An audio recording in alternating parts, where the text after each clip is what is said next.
आज हम आपको संतोषी माता की व्रत कथा सुनाने जा रहे हैं।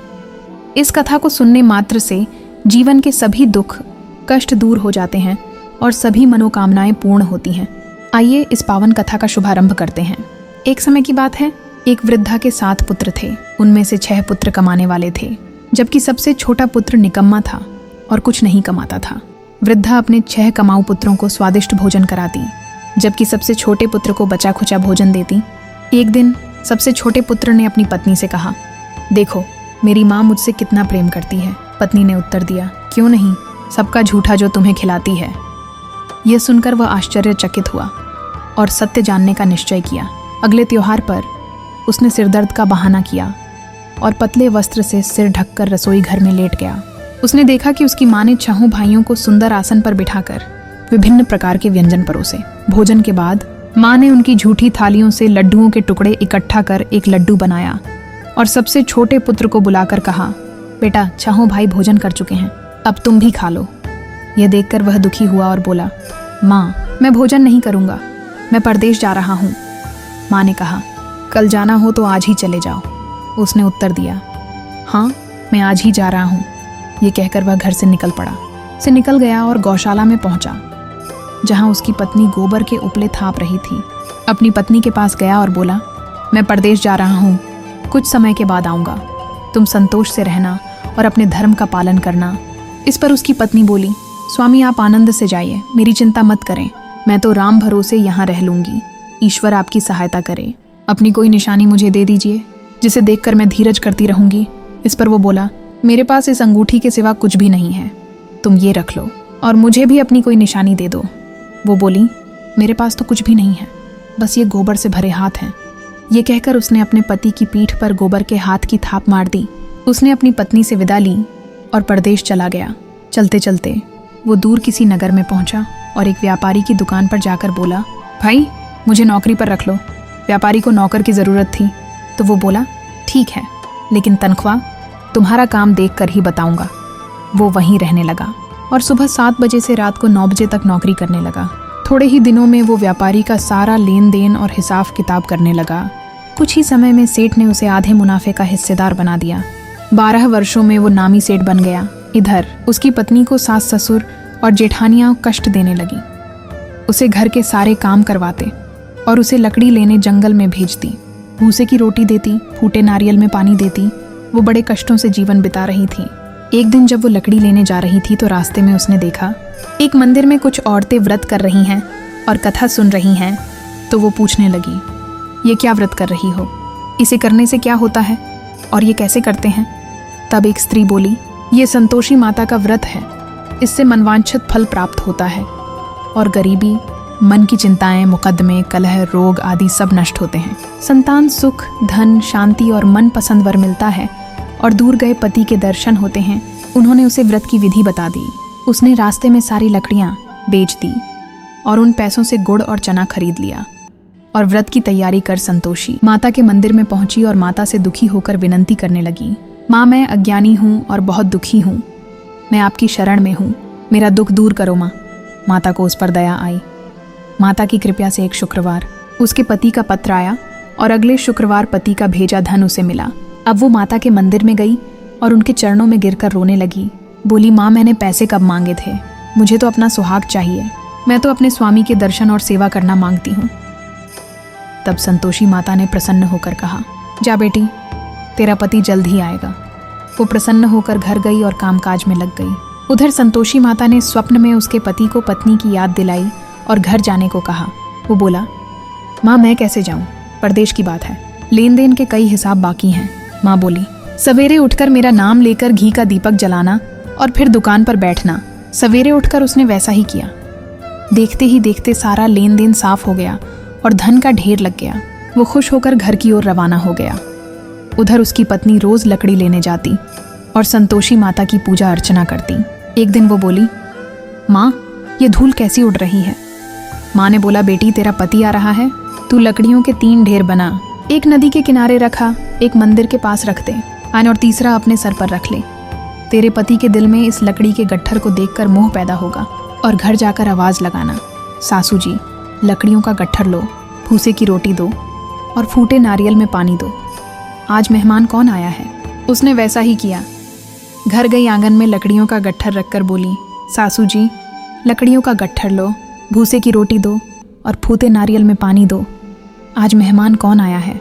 ये सुनकर सास दौड़ी दौड़ी बाहर आई और अपने कष्टों को भुलाने के लिए कहने लगी, बेटी, तेरा पति आया है, अब मीठे भात का भोजन कर और गहने और कपड़े पहन।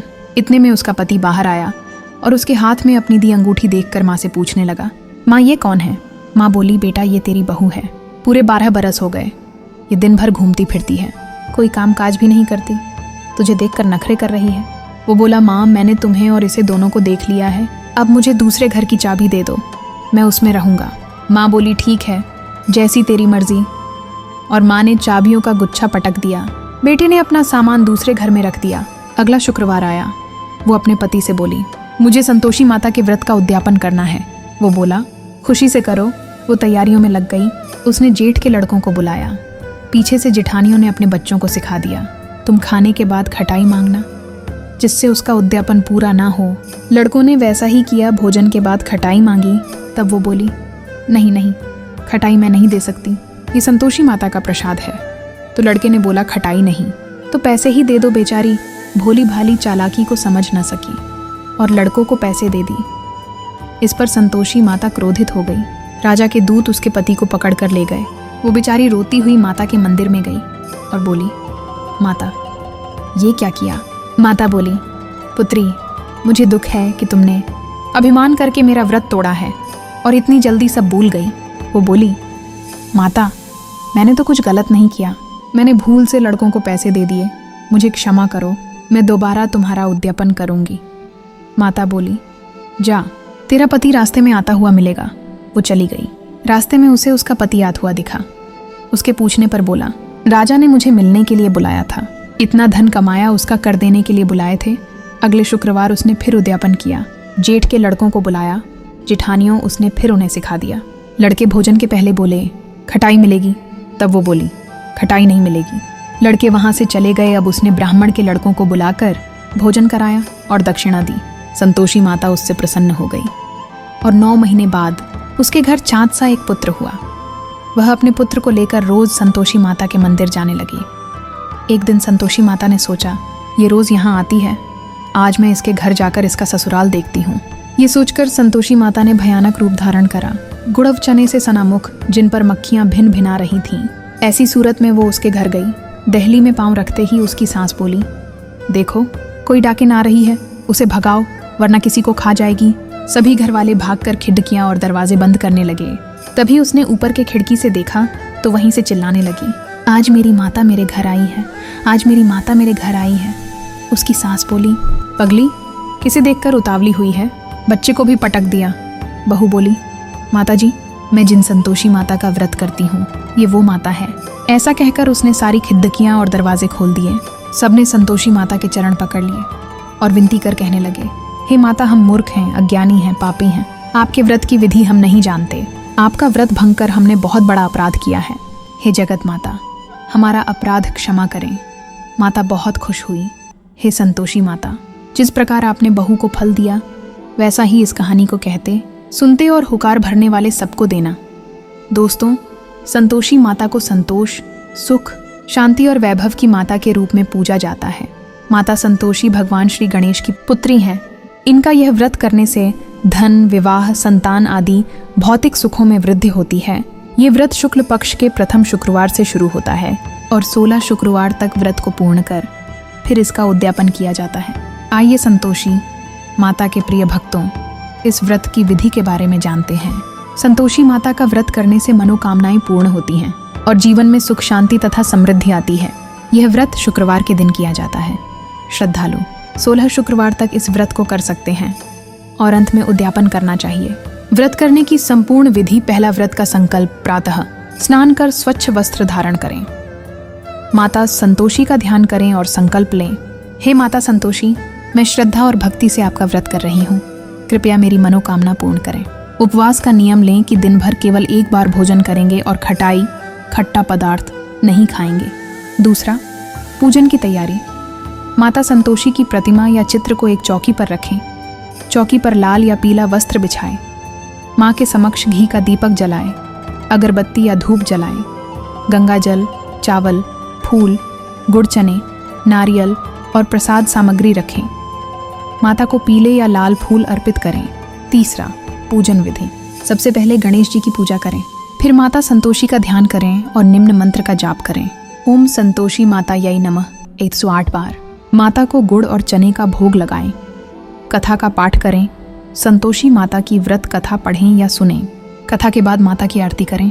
चौथा, भोजन और नियम। इस दिन केवल एक बार भोजन करें। नमक रहित भोजन करें या हल्का सात्विक आहार ग्रहण करें। खट्टे पदार्थ, नींबू, इमली, दही, अचार आदि वर्जित हैं। झूठ, कटुवचन और किसी को कष्ट देने से बचें। दान दक्षिणा करें, विशेषकर गरीबों और ब्राह्मणों को भोजन कराएं। पांचवा, व्रत का उद्यापन। 16 शुक्रवार पूर्ण होने पर उद्यापन करें। 8 बालकों को भोजन कराएं और उन्हें दक्षिणा दें। भोजन में गुड़ चना विशेष रूप से दें। बच्चों को खटाई, खट्टा पदार्थ न दें और न ही खाने दें। प्रसाद के रूप में गुड़ चना बांटें। माता संतोषी का आशीर्वाद लें और व्रत की समाप्ति करें। व्रत का फल। इस व्रत से धन धान्य, संतान सुख, पारिवारिक शांति और समृद्धि प्राप्त होती है। संकट और बाधाएं दूर होती हैं। माता संतोषी प्रसन्न होकर भक्त की सभी इच्छाएं पूर्ण करती हैं। अब यह कथा यहीं पर पूर्ण होती है। हम यह कामना करते हैं कि माता संतोषी आप सभी की हर मनोकामना को पूर्ण करें और कमेंट में जय संतोषी माता ज़रूर लिखें। अगर आपकी इच्छा हो तो वीडियो को लाइक और चैनल को सब्सक्राइब ज़रूर करें। प्रेम से बोलिए संतोषी माता की जय। जय संतोषी माता।